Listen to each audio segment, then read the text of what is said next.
All right, we back. Me and Mike are back. Just Offside. We got a big collab today. We're excited that we got AK, Jason, Tagwa, the Darby boys, the Darby podcast are joining us today, boys. How are you doing, man? Always good, man. Always good. We're happy to be here. Yes, sir. Chilling, bro. I was happy. I was excited. I was calm. Now my guard is up. I ain't gonna lie. We gonna figure it out because I still don't know why my guard is up, but my guard is up. This is how you know it's a real episode, man. I came in as a guest and I'm already hot. Let's go. These are dangerous. Let's go. Because you know what? I started off my morning listening to the Darbycast, and you went in on the Gooners, bro. Yeah, you went in. And I don't know how you're saying both of our clubs are similar. Okay. I didn't stutter, bro. I did not stutter. Not once. Yo, but the levels, like, first off, I completely said it straight away. As soon as you guys beat us, it was fine. I could accept it. Like, anybody, we could all be on a team could be on a 60-game losing streak and play us, and they'll beat us. Like, we're just that club that gives away 3 points we're like Robin Hood, bro. We just give back.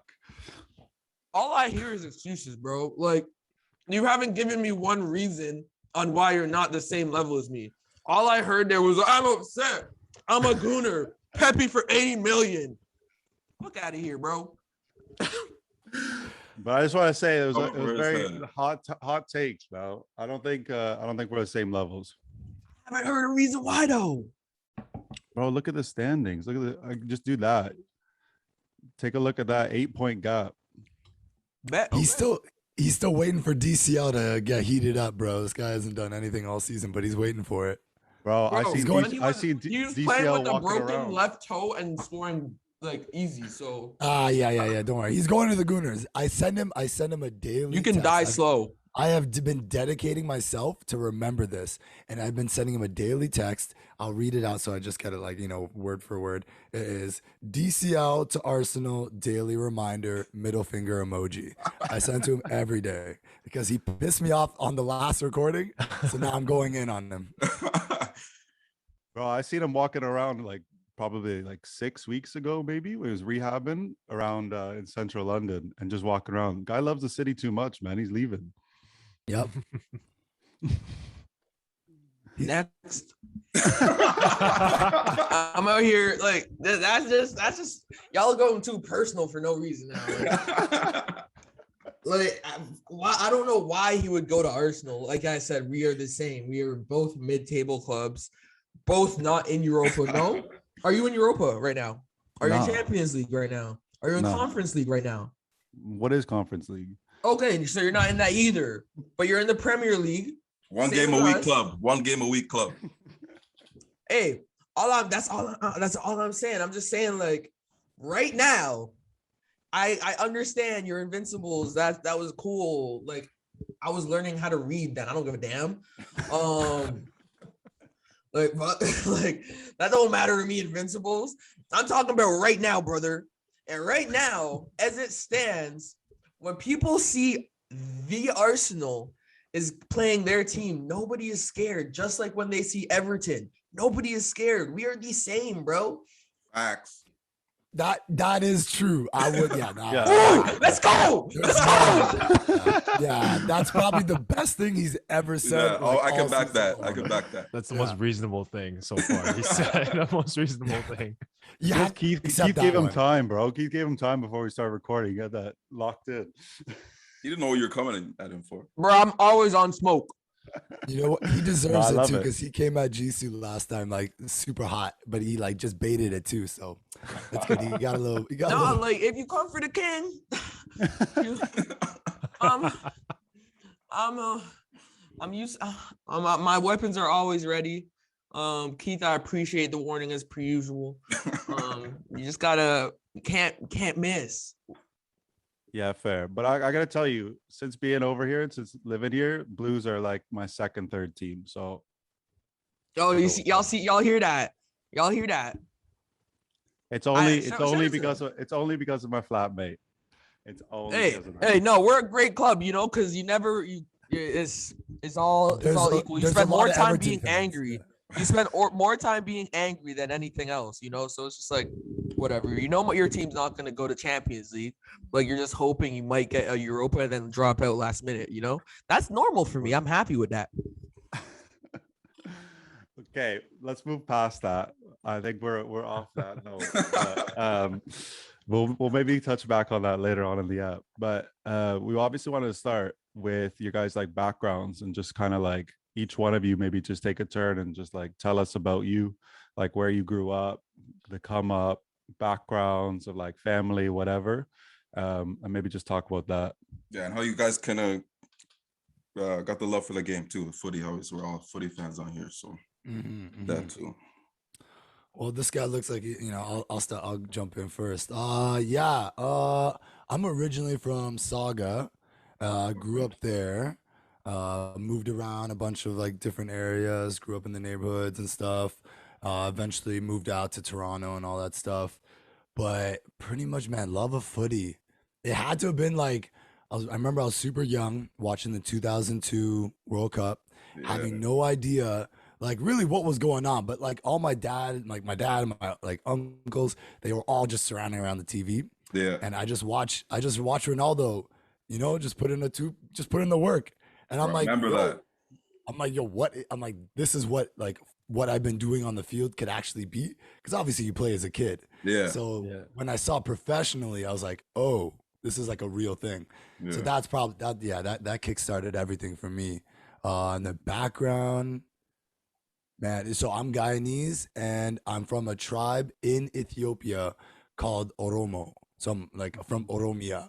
Wow. So that's like what it's called. So like it's like we don't really like consider ourselves Ethiopian, but shout out to my Ethiopians, you know, if you listening, we don't want to offend nobody. Peace and love. But so yeah, immigrant parents? Immigrant parents, bro. Yes, my sir. dad, now, you know what? Straight up, my parents have now been in Canada longer than they lived in their original countries. Wow. Too. So yeah. My parents are getting there too. Yeah. Yeah, they're Canadian. Same with mine. Yeah, my parents are getting up there too. How about you, Jason? Where I'll start with you. Sure. You call me Jason or Jisoo. I go by both names. Okay. Saint Laurent Don. Yeah, we forgot the AKAs at the beginning. Oh shit!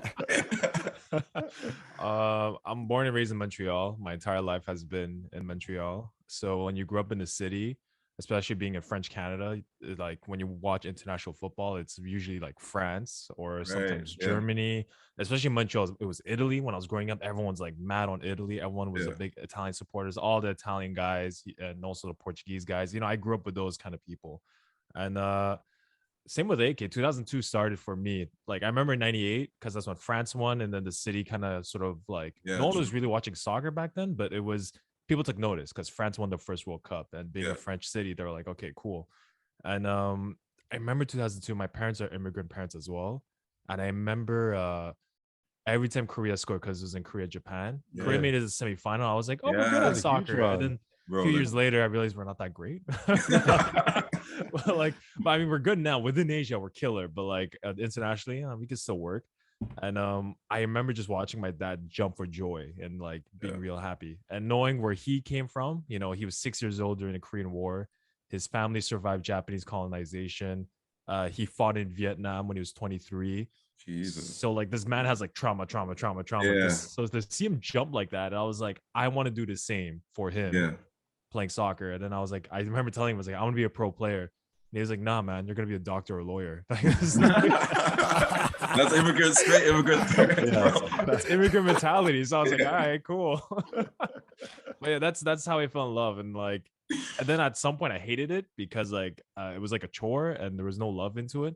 Then I got to high school and I was surrounded by people who loved the game. AC Milan fans, United fans, and we would go play pickup soccer throughout the city, and that's when I fell back in love. I was like, yo, I love this game so much. Yeah.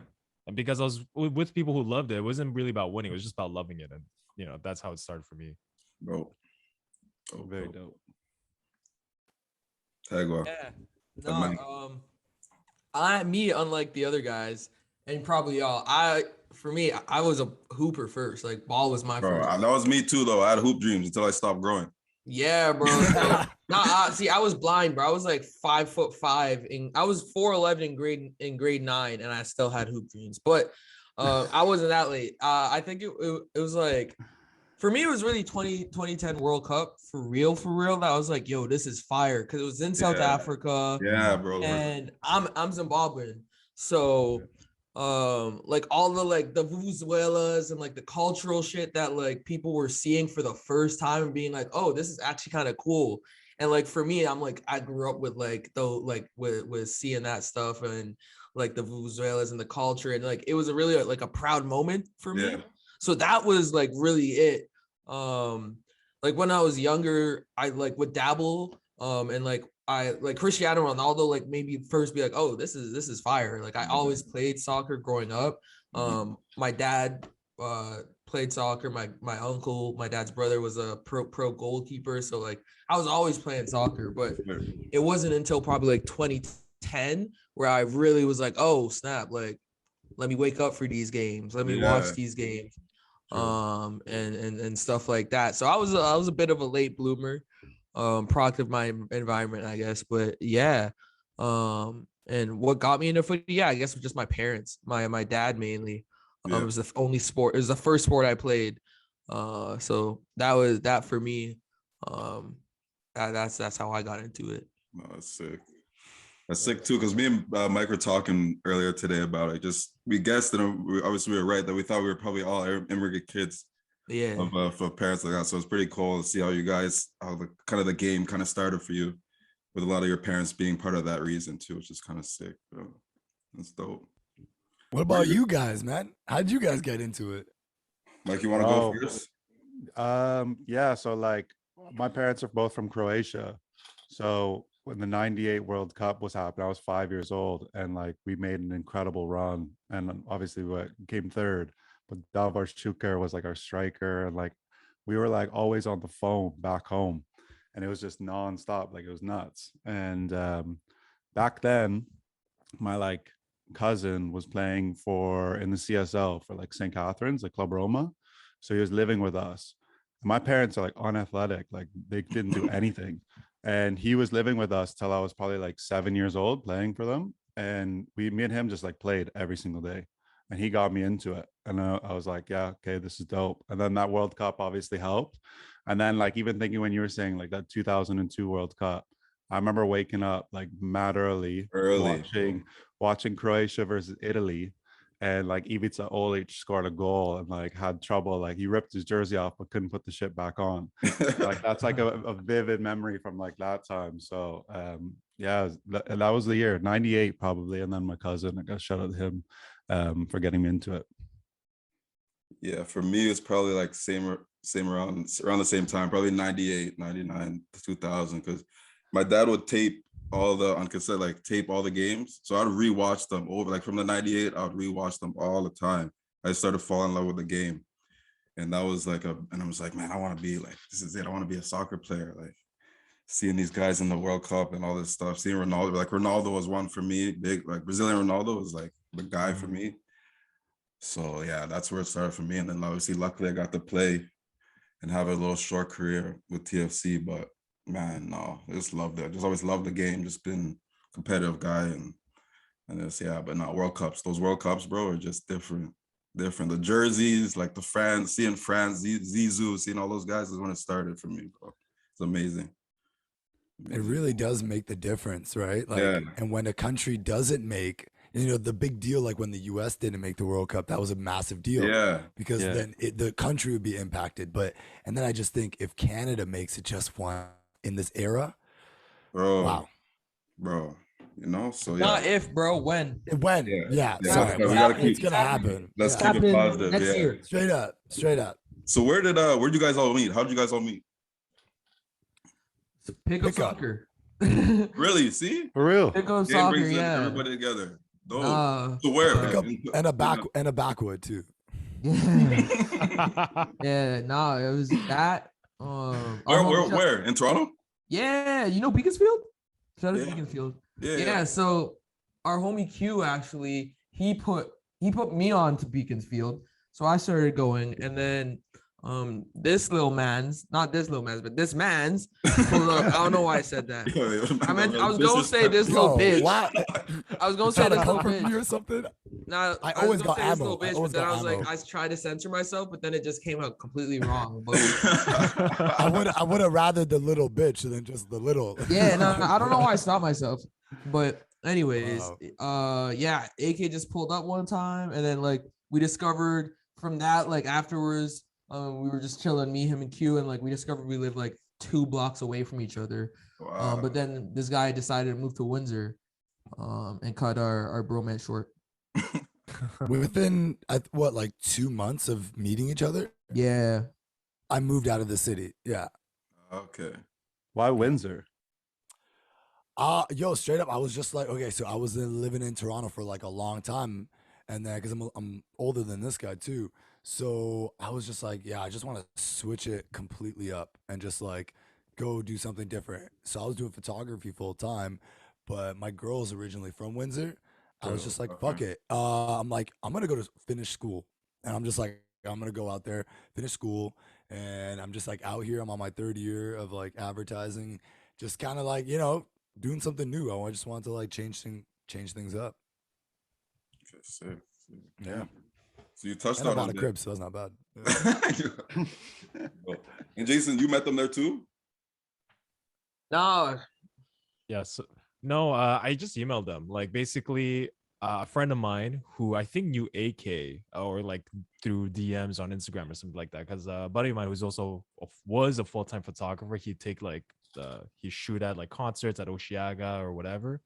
He told me is like you should check out this Instagram page called Darby Magazine, and I was like, okay, cool. I checked it out, and he's like, they also have a podcast. You should reach out to them because that's when I just started Soccer Pilgrim, and I was like, literally a month in. Just wait, a month Jisoo, in. what's the Soccer Pilgrim? Oh, it's a really cool Look at this great podcast. podcast. It's a podcast now part of the Darby Podcast Network, and I'm very proud about that. And it's Go tune in. Yeah, so basically, I love to travel. Before the pandemic, I was always traveling, and whenever I would travel, I would always pick up soccer memorabilia from wherever I was at. Yeah. So the last thing I bought, I was in Portugal, and I bought like these Benfica Adidas Tiro pants, and it was small things. And I always try to go to games. And during the pandemic, I was like, you know what, I want to talk about how soccer is different in every city and how it changes and and morphs and whatever. There's cultures underneath the game. Yeah. And I was doing that, and then I heard about the Darbycast. I listened to I think I binge watched all their episodes, where it was like only 20 episodes at a time. Yeah. And I emailed them saying, hey, if you need a podcast producer or someone to help you with the editing, I'm down. I'm doing my own podcast. And that's it. I just emailed them. Sick. A super official email. It looked like a job application. Yeah, little did he know. Little did he know we read that high as hell, being like, oh, cool. Yo, look at this guy. Straight up. And then I didn't know what to expect. And then they email you back. I'm like, oh shit, okay. And then the rest is history. I was like, all right. And I think from the first time I met those two, I was like, I fuck with this. I want to be a part of this. Just the vibe, everything. Exactly. Sick. So how long ago was that? How long ago was that email? This coming February, it would have been a year. True. And how long were you wearing that Everton kit? Man, this guy. Oh man. No. Next question. 2 years. So for the shooters, man, Tagwa and AK, man. I love Jisoo though. How did of course. How did the photography start for you guys, you two? After you, sir. Okay, after me again. Okay. Well, it actually started from me doing other things.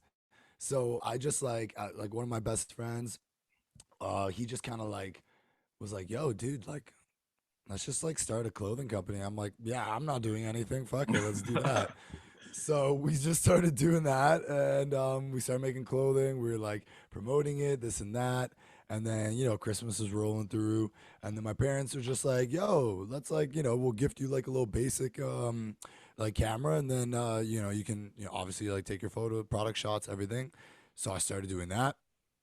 Then we linked up with my one homie. His name is Jacoy, and at the time he's Oromo as well too. So he's from our same tribe. So like we were brothers like that already. And You got an he was album or something that just came out too. Shout out to that. Always put Tangible. out for the homies. Yeah, Tangible. Go check that out. But at the time, he was just rapping, doing local shows. So we just like, yo, take a bunch of clothing. We'll come out, like take photos of it. And then eventually I just like kept showing up to the shows, kept taking his photo. And then I just always had my camera on me because I never knew when I needed to, take photos of my clothing. So I started doing that. Then I started linking up with my like more homies that just like did photography that were also black as well. Yeah. Shout out to my boy Marky, shout out to Q, shout out to Jamal, like all these guys. Yeah, we just like all linked up, and then we'd just be like a little mob of guys like downtown just like taking photos. And then music. Hold got me on, a can I lot cut more you into off it as real well. quick? Yeah, I do that. Yeah. AK, I gotta give this guy his flowers because AK, Jamal, Q, all of them, they literally are the reason that like I remember in like 2015, 2016, that's when like Instagram was really popping off and everyone was taking like streetwear. These guys were the first ones in the city to do it. Like AK was part of that crew that like inspired like thousands of people, myself included, to actually like take this shit serious. He doesn't know, but like I followed Activated, I followed Q, Jamal, all of y'all were like, they were like, you guys were working with everybody big. So he's not gonna say it, but like he built like the culture and helped build the culture at least for a lot of photographers out here. And I want to interject because AK, you're gonna have to shut up for now. So like he like even his work, I'm not a part of this photography world, but the friend who helped me with this, shout out to Carabel, who's also Ethiopian, he was like, he told me about AK. He was saying like, this guy is the reason why street photography became a thing in Canada. Boom. Even Montrealers were looking up to what they were doing. They're like, dude, like what these Toronto boys are doing is next level. And I was like, oh shit. And then hearing all this and sort of collecting, I was like, your reputation grew out of Toronto, so you should know that. I don't know if you knew that, but you should know that. Yeah, AK don't like having his like hearing that, but nah, you got to give the homies their flowers because literally like next level look downs, like everything, like, and the coolest thing too about that, I know it was about him, but like they were all black creatives too. Yeah. And this was before the movement where it was like not like now it's cool to have black photographers, but like they were doing it like, and they were young. So shout out to them. Continue talking. Yeah, we broke into a lot of buildings, so people were kind of afraid to. But no, it was, like a little, like, what we did was like little stones in a big stream too, like it helps when everyone starts like, going towards it. And, like obviously a lot of people did more, and I love you guys for even saying that.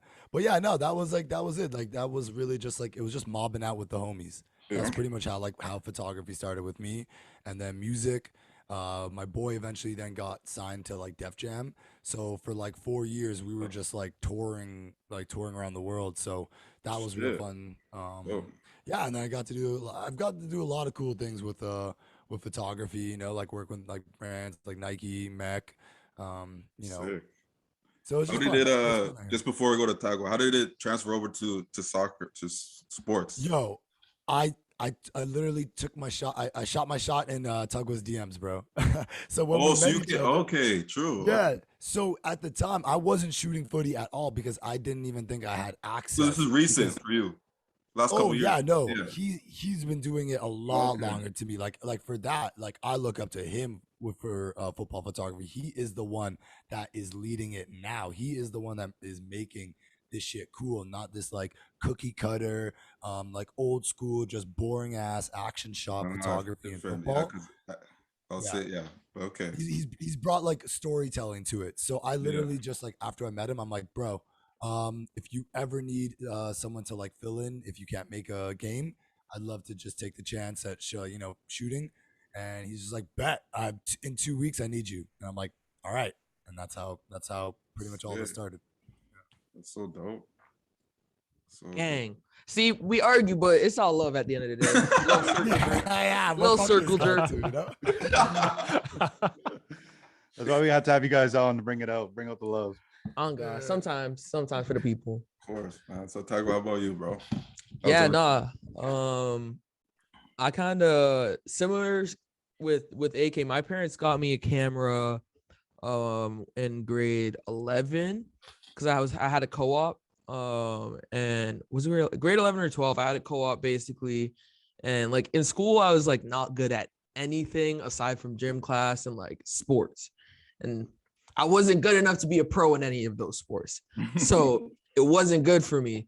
But I had a teacher that actually Mr. Hickey, he passed on recently, but shout out to him. He kind of realized that like I love sports and I like to tell stories. So I always would lie about like why my homework wasn't ready, this and that. So he created a co-op for me in grade 11 or 12 where I just did like sports like journalism. Like I made my own like little sports mag in high school. And I took all the photos, I wrote everything, and I hated the writing, but I actually really enjoyed the photography portion. I just like started carrying my camera with me everywhere. Started shooting the homies, went to university for Ryerson.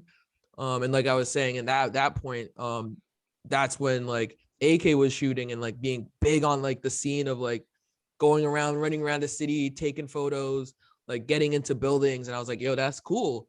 So I started doing that. And then in my third year or fourth year, our homie Mitch, he just was like, yo, I asked him, I was like, can I shoot some stuff for Waking the Red?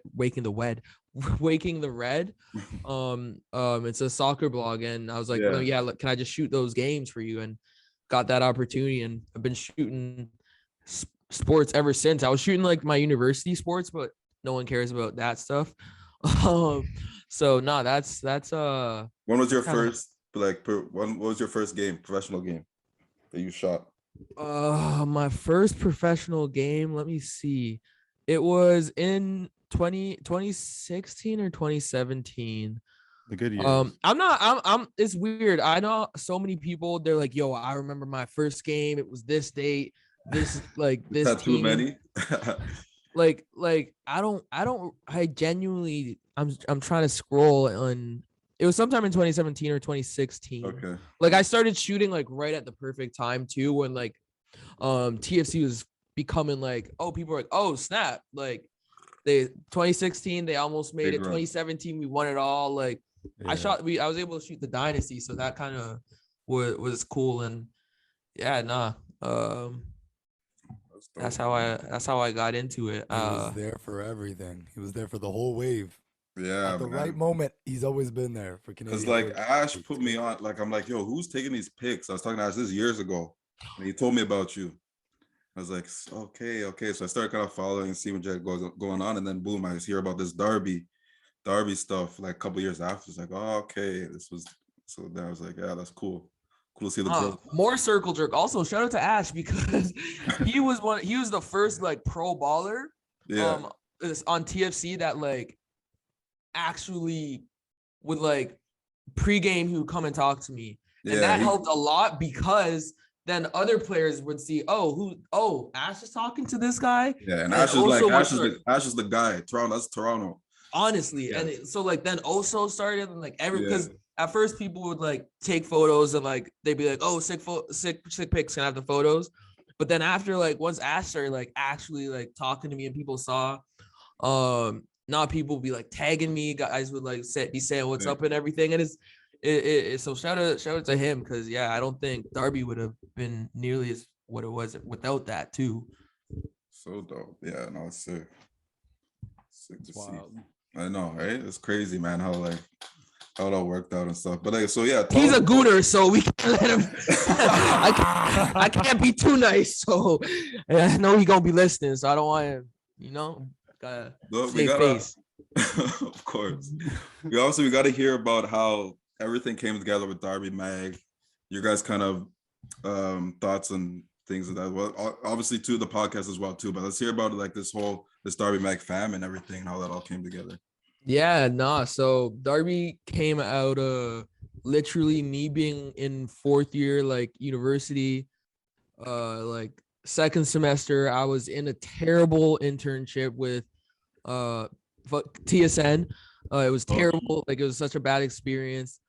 And I was like, yo, I gotta do something. Like, it's like I'm like, I love sports. I love soccer.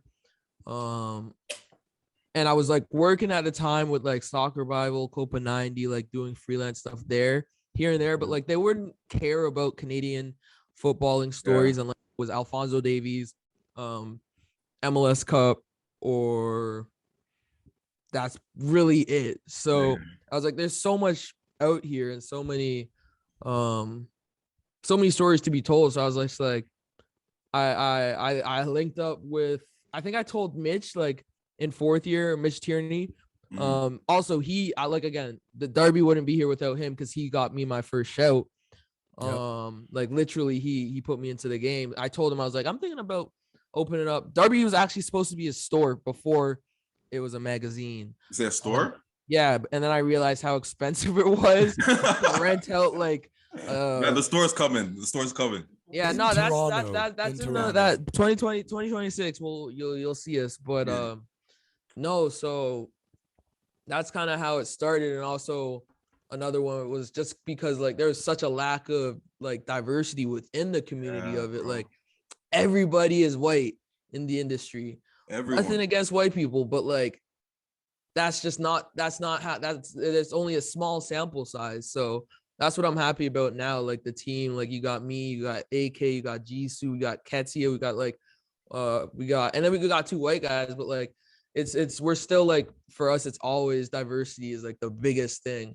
And telling stories from those minority communities. That's why like our Romeo piece, like that's one of my favorite pieces because that's something no one else is knowing without like AK. We did an LGBTQ piece as well that like no one else is doing that. And we're not doing these for glorification. We're doing these because like these stories matter and like they're supposed to be told. We're not doing it just on Black History Month. We're not doing it just in during Pride Month. We try and tell these stories year round, and that's why we came to be. Podcast wise, AK, you want to talk? Because I've been talking a lot. Yeah, no, podcast was just like us being like, so the dynamics of the group is really funny because it's usually just me and Tagwa yelling about us wanting to do this and like a million other things all at once. And then them just being like, all right, well, let's like try to think about it. We can do, like, we're the one of idea those guys. things. Yeah, like we're just like it's football. That's what we do. We're storytellers, not content creators. And content is dead. That's not a thing. Don't call this content ever. Yeah. So yeah, we were just like really adamant on. We were like, all right, now we want to do a podcast. I was always listening to podcasts consistently. Yeah. So and I'd been on a couple, like, you know, we had friends had some, we talk photography. So I really had the itch for it because after my first one, shout out High Top Flip Flops, my boys. I was just like, wow, I really love this. I'm like, I think I can do it. I don't know, maybe people seem to like my voice. Maybe bro, that's what me and Mike were saying too. It's like this guy has the podcasting voice, bro. Yeah. I try. So I'm like, yo, Backward Bandit. Backward Bandit, bro. Yeah. That's the name of his episode. Shout out to the Backwoods. Yo, straight. And then eventually we're like, okay, I think we're at a good time, a good place. We kind of got a little bit more organized with our thoughts on how to actually bring it out, and just even the name Darbycast just came supernatural, you know.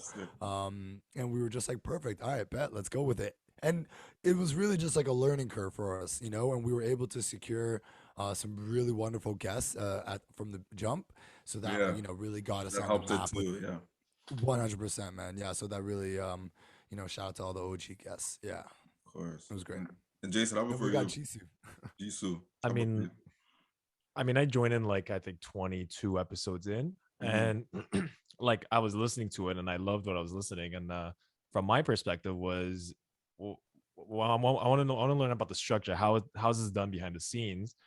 And I started writing the scripts for them. Like, what are the topics of the week? So there was no structure. There was no structure. We don't have much structure either. Yeah, very little. One of the first things Jisoo told us was like, you guys are gonna have to be a little bit less high.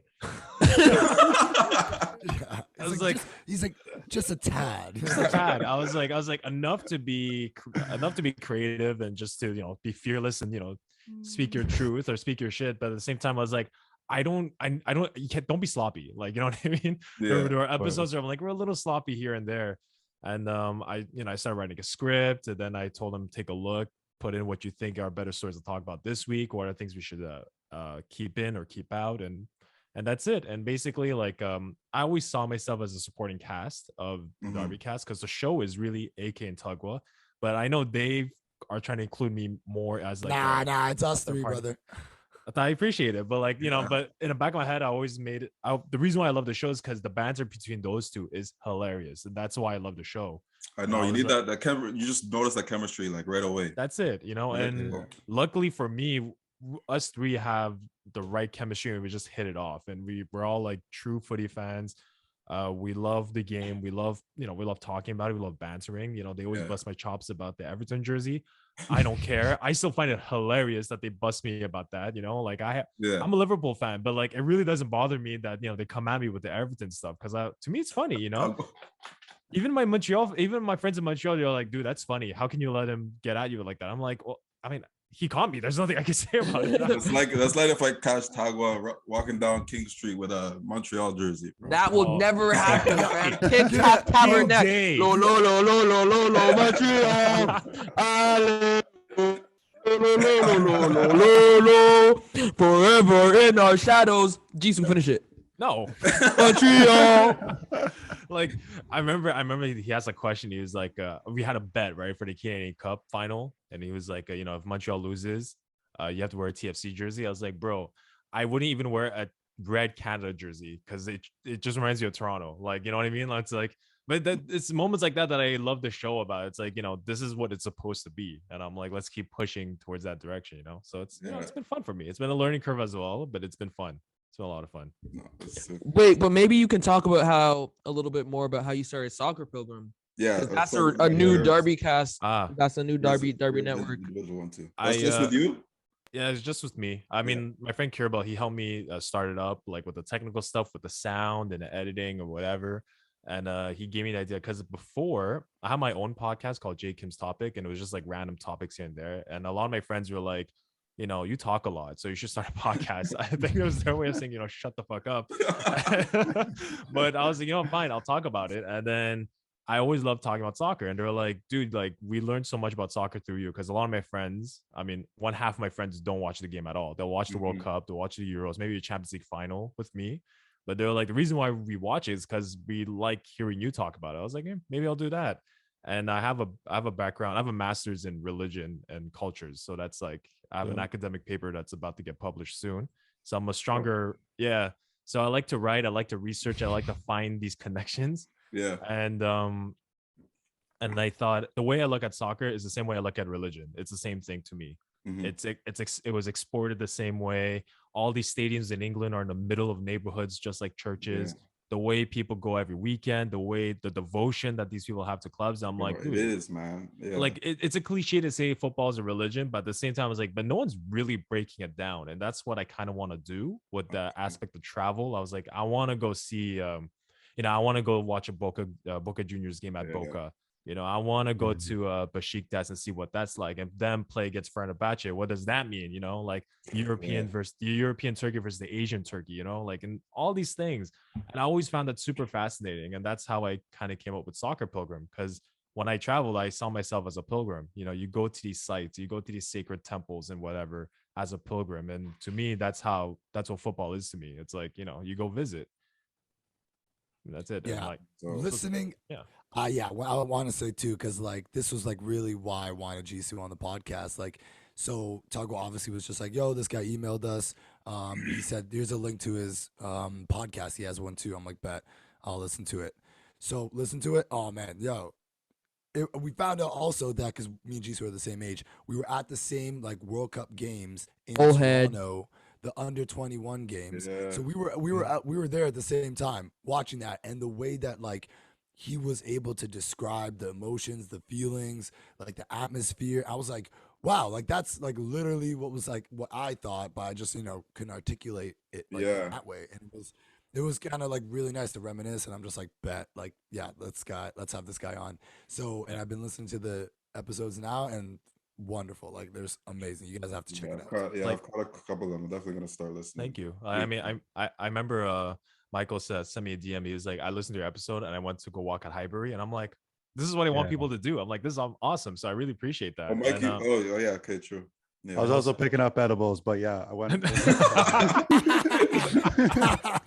Wow, that's convenient, bro. That's convenient. Perfect. You see, you're being Essential. You see, the edibles are inspiring you. Do you listen to podcasts? That's good. It's good. It's what I want. But also, like, last thing was like, I'm a huge fan of Anthony Bourdain. I love the way he tells stories and travels, the way he travels. And I was like, I kind of I want more content like that, except with football, and more storytelling like that with football. And I feel like Darby Magazine and Darbycast does that for me. And I'm like, this is, it was a match made in heaven for me. 100%, bro. I feel like too now, especially with this wave, obviously Canada soccer is going to be on for the next however long it's going to be. Wait, what you guys got going on, I think it's like the perfect timing too for everything, man. And I think it's going to be just growing, and obviously to see the diversity you guys have in your group too is just awesome. So I'm looking forward to see what you guys have coming in the future for sure, man, with everything going on, man. So it's pumped. It's dope. Sick. Yeah. So sick. Yeah. And like I just finished writing a story for the next edition of the Darby magazine. So I'm excited. I'm really excited for how this is gonna turn out. And yeah, I think we're all excited, especially with this Canada wave happening. We just feel like, this is supposed to happen. Yeah, 100%. We'll touch on that before we leave. So before we get there, you're obviously talking about the next issue. What are the plans for you guys? 2022. Obviously, we're closing in on another year. So what are you guys looking forward to next year? Everything business wise and all that. Nah. I wasn't sure. I wasn't sure who won it. Go. No, we got a lot of things. We have our upcoming issue, our next issue, I'd say, coming up this winter. It's gonna be literally, well, it's one of I'm excited. This one we got a few heavy hitters in that in that regard. We just keep progressing. So we got that coming up. We got maybe some pop-ups. We got more events.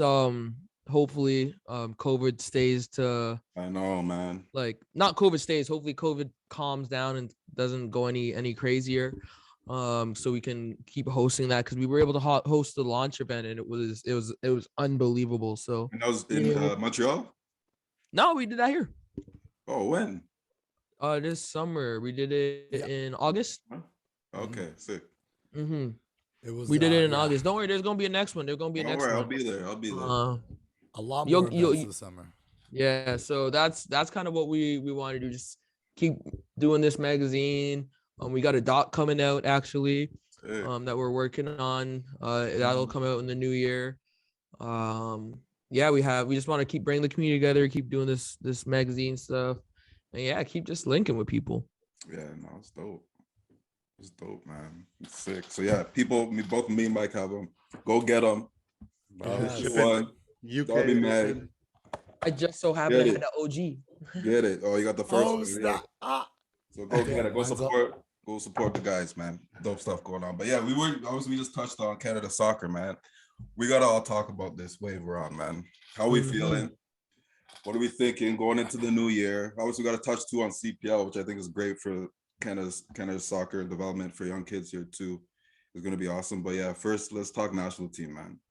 The Maple Leaf Mafia, man. That's like, I seen that and I'm like, that's the hardest name. Like, Maple Leaf Mafia. Who said that? Yeah. I never heard that one. I've been seeing it on Twitter. Damn. That's a good one. I'm just hearing that now. That is amazing. Because we got to give credit where credit is due. But AK, you talk about it, so then I want to credit the person. Yeah, you search. Okay, this is like another thing that, obviously the players are the ones doing it, but like Tagwa just knowing like why Darby is essential, because like now we can elevate, what these guys are doing on the pitch, because out of all the facts that you can like try to use to convince like your friends or family or whoever about Canada soccer, the one thing you just really got to boil it down to is that 44,000 people went on a fucking blizzard to Edmonton to watch Canada against Mexico, and us absolutely putting in work, and Yeah. these Mexicans did not know what came for them, and we beat it. We beat them. That's literally like my one thing. Like, we have the Azteca now. Like, what more do you guys want? Yeah, Are that you was not sick. entertained? That was sick. Wavy football are the ones that coined Maple Leaf Mafia. I'm all about giving credit. We don't steal out here. But yeah, nah, it's gonna be. It's sick. And It's we can't crazy. we can't even forget about the women, obviously, too. What they've been doing. Yeah, I was gonna say, like, they both.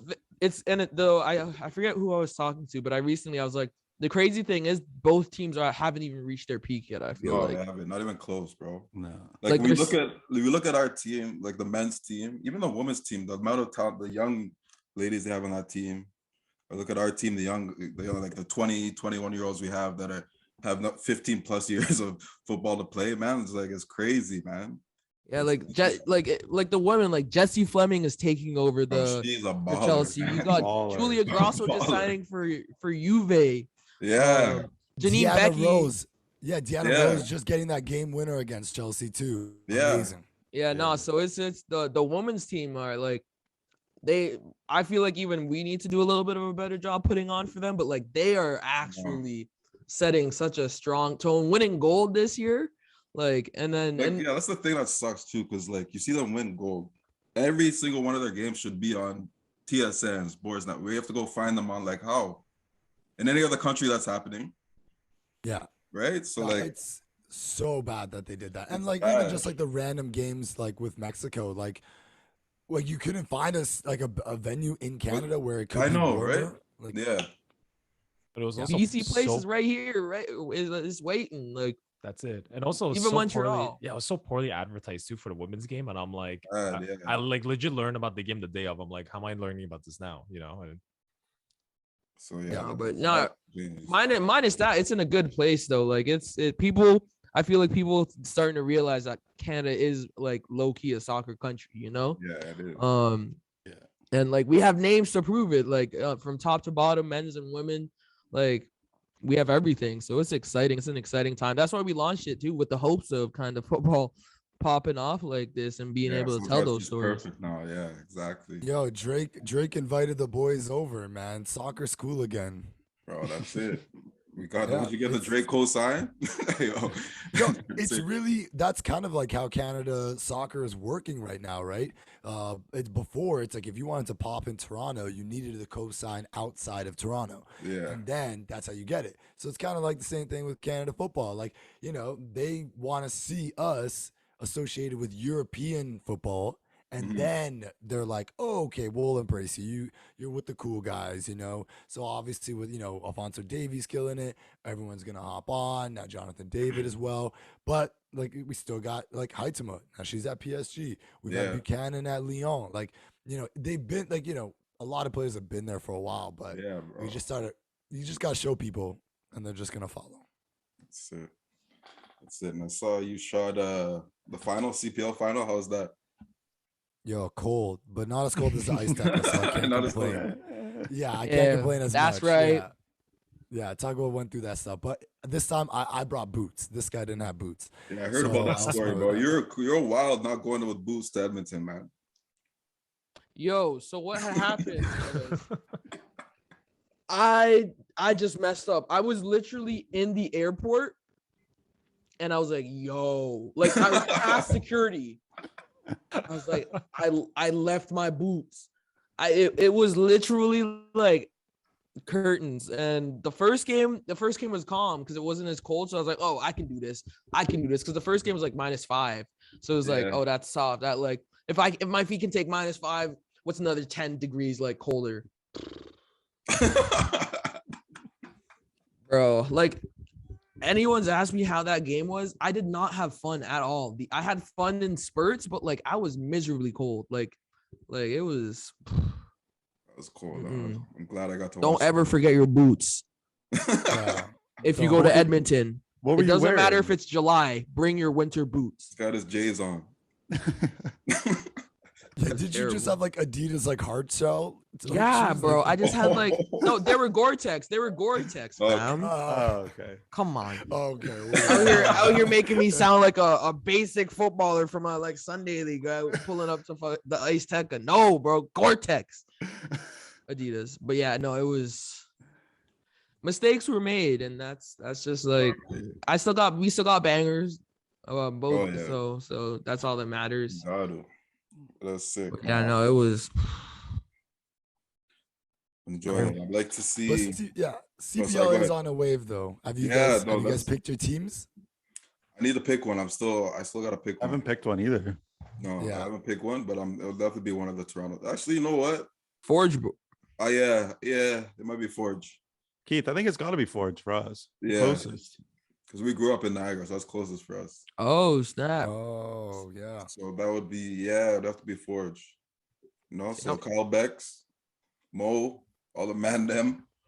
See, I'm on the front. I still have no clue who I want to cheer for, cause there's York, there's Forge, but then I've been to the most Pacific games out of any CPL team, and like they're Yeah. just the wave too. So it's hard, but like the CPL is Yeah. Bro, it's it perfect. is taking off perfectly. It really has. Yeah. It really has. It was needed, bro. Because in Canada, they didn't have that little step in between that and MLS, man. So there's a lot of young players that kind of got lost in the shuffle over the years, man. So now to have that, I think it's going to be perfect with another stepping stone. Kids maybe don't even go to university. You can stay and split play here instead of going to the States and stuff like that. So no, it's going to be huge. And I'm sure we're going to see some young Canadian kid develop and come from there. 100%. Actually, a few weekends ago, I was invited to a futsal tournament in Laval, which is like the New Jersey from Montreal, and I went there, and it was like 16 women's team and 32 men's teams, and it was like a two-day futsal tournament for like for the month of November, you know, for like prostate cancer raising awareness. And I was there, I was like, how is this a charity tournament? This feels way bigger than a charity tournament. Yeah. And I spoke to the organizers. They're like, yeah, because it is bigger than a charity tournament. It's like, this is soccer culture in Quebec. This is what's happening. And one of the guys who had a team was Mohamed Farsi, who plays for Cavalry, and he was there playing. Okay. And then I spoke to another guy named Gianni. Shout out to Gianni of Soccer Boutique. And he told me his story. He was like, this guy went to a futsal tournament in Toronto, and he got scouted. And the next thing you know, he's playing for Cavalry. And I was like, what? Wow. And as you were saying, Keith, it was like, that CPL is an important stepping block, because that guy would never, Exactly. not because he doesn't have the skills, but like he would never have been noticed by an MLS team. Yeah. But a CPL team comes knocking, and Exactly. Yeah. Because we You know can what I think, I'm sure you guys can think. I mean, me and Mike played like rep soccer growing up. There's just guys you remember, like, man, if he had a shot, if this guy had a shot, like, yeah. who knows? Like I met so many while playing pickup soccer. I met so many young guys who were in the Impact Youth Academy, and they just fell out for whatever reason. Yeah, man. And I'm like, but you still have the talent, you know? And there was no CPL at the time. I was like, man, if CPL existed back then, these boys would not have been playing pickup, you know? Exactly. It's crazy though, bro. But before we finish, let's get into how, because we got what, an Everton supporter, Liverpool, And Chelsea supporter. Chelsea. How do you guys become fans of those clubs? Ooh, well, you know what? We just came off the dub, so I'm gonna go first. All right. I think we should go in order of the table, anyways. Yeah, so go ahead. Thank you. That's respect for for the European champions. You know, I just want to say that again too. Cobham till I die. Yeah.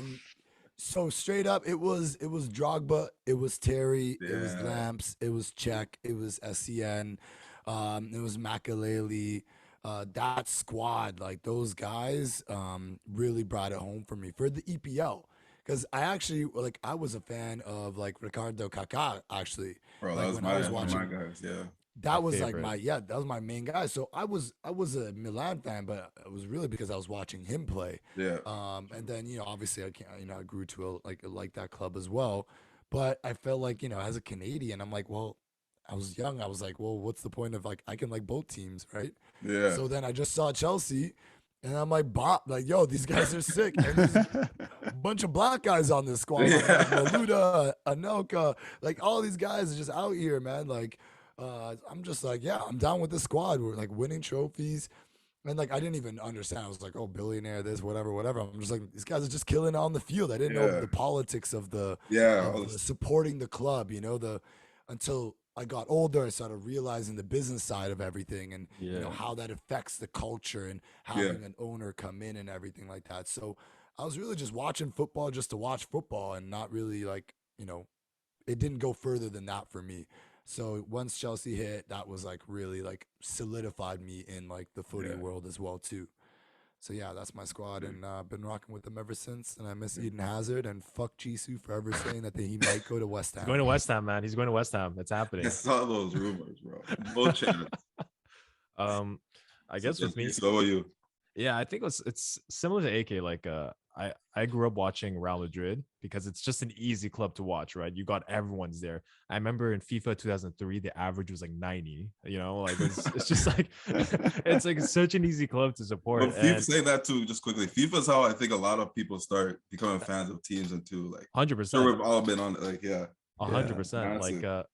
Like I was watching Real Madrid, Zidane played and I loved Zidane, and like this entire Montreal loves Zidane. Like we love him. And I think I really started getting into Real Madrid 2008, 2009 because that's when they got Ronaldo, Kaká, Benzema, Xabi Alonso, like all in the same transfer window. I'm like, what, a team could do this, and I was a huge Kaká fan, and I started watching Real Madrid because of Kaká. Then he was injured like 80% of the time. Yeah. But I had no emotional connection to Madrid. I was like, it's just an easy team to watch. And I started watching Liverpool, I think, 2000, when Luis Suarez went to Liverpool. So like 2014, 2015, maybe before that.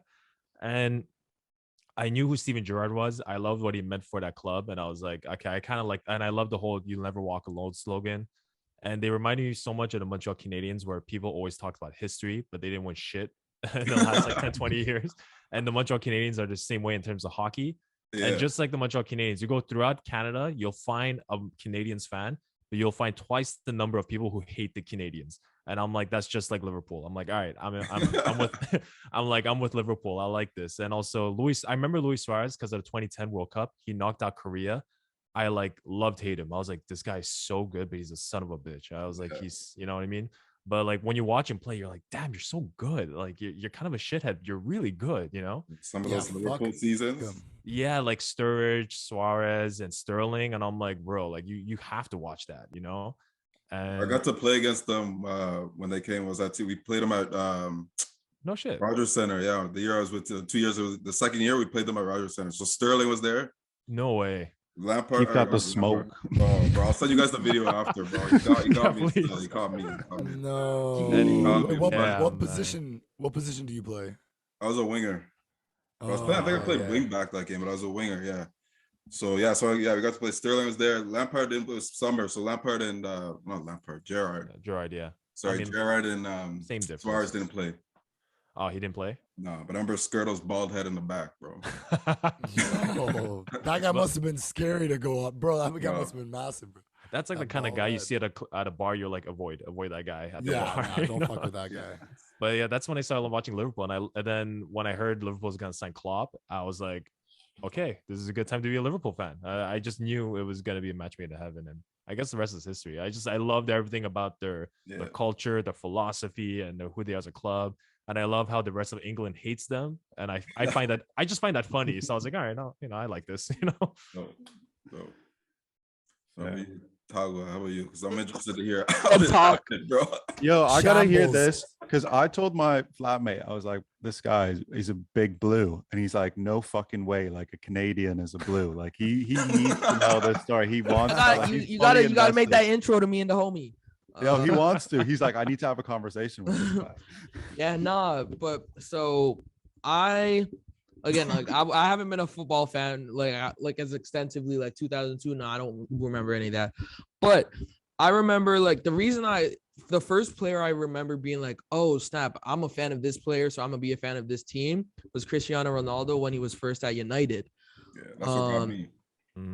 And so I was a big fan. I was like, all right, I'm a United fan. And then I went and visited my cousin. He was in America one year for the summer with fam. And he's like, you can't be a United fan. That's my club. and I was like 10 and he was like 16, 17. So I was like, oh, okay, bet. So I stopped being a Manchester United fan.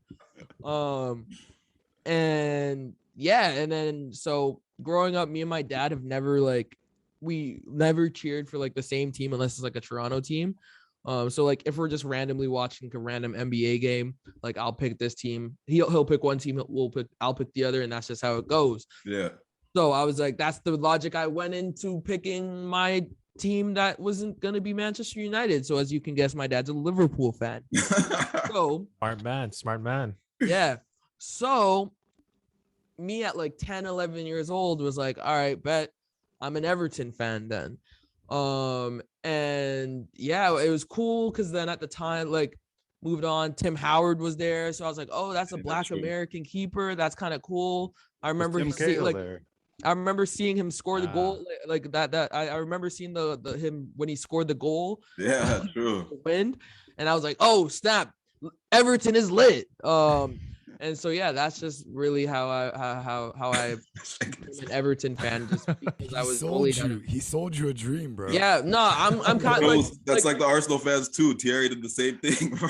That's why for me, I was like very, very like Jisoo and AK can attest to this. I was very, very like hurt, like in a big bind at the beginning of the season when Ronaldo went back to United, because I was like to me that was like one of the reasons why, like seeing Ronaldo in a United jersey back in 2008, 2007, and then I was like seeing him again. I literally contemplated switching to United fan again. I told him I would never let him live it down if he ever did that.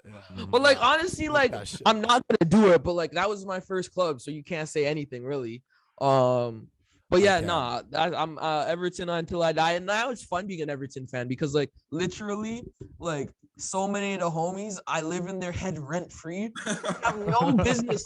Like the Arsenal fans, like if they're really so good, they should have no business caring about me. Liverpool fans, even though it's Merseyside, they have bigger fish, but yet they still care because of me. Liverpool fans now, Chelsea fans, when they see Everton, it's the biggest game of the year.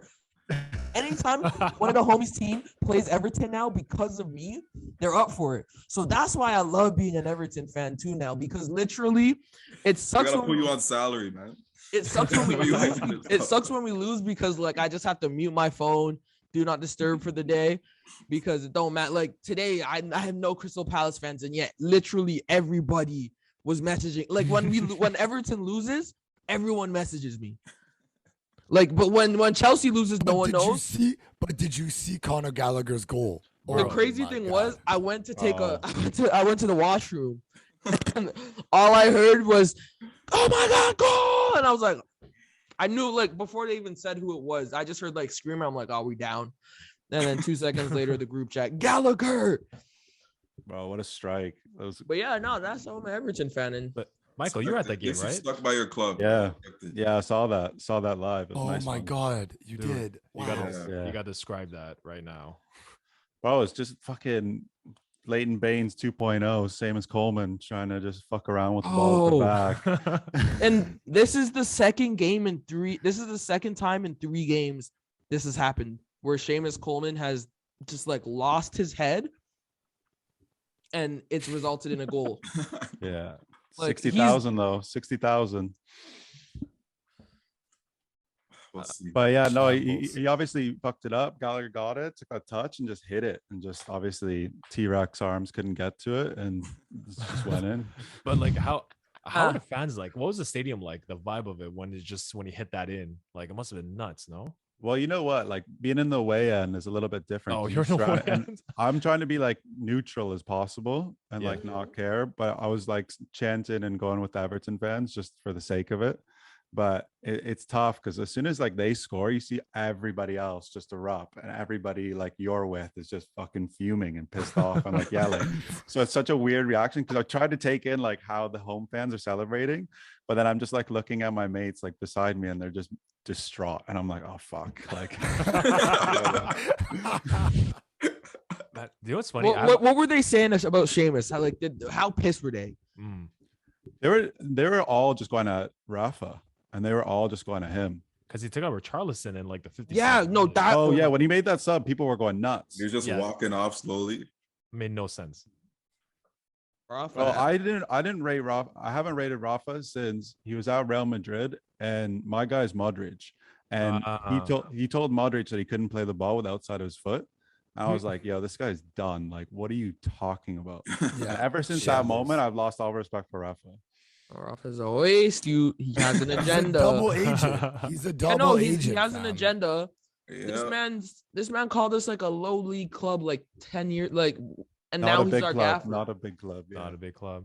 Yeah, you know, and now he's our gaffer. Like, there was never in a million years, like, that should never make sense to you as someone who's looking for the next coach to hire a man who at the time was the ops gaffer and said those things. I'm like, how are we that stupid? Like, it's one thing if we get a player that came from Liverpool, that sucks.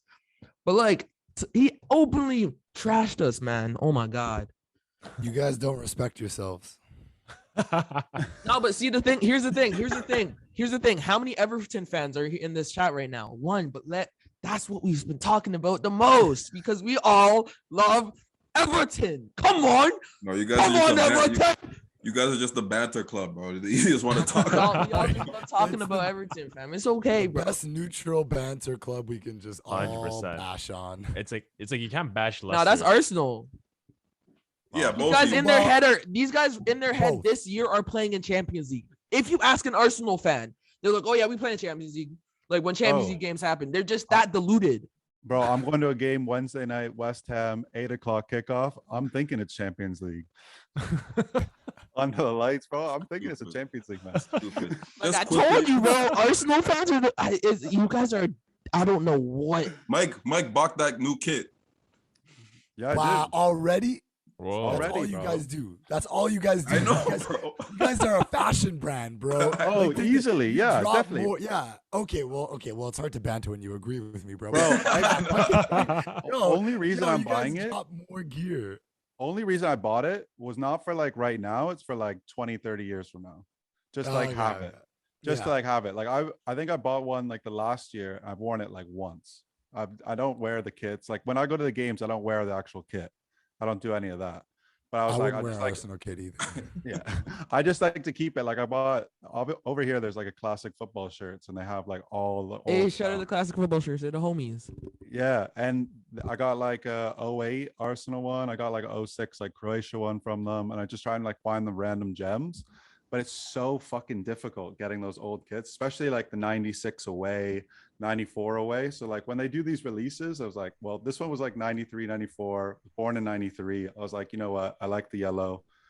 I'll just cop it. I don't mind. What's the most fire kit you've seen there?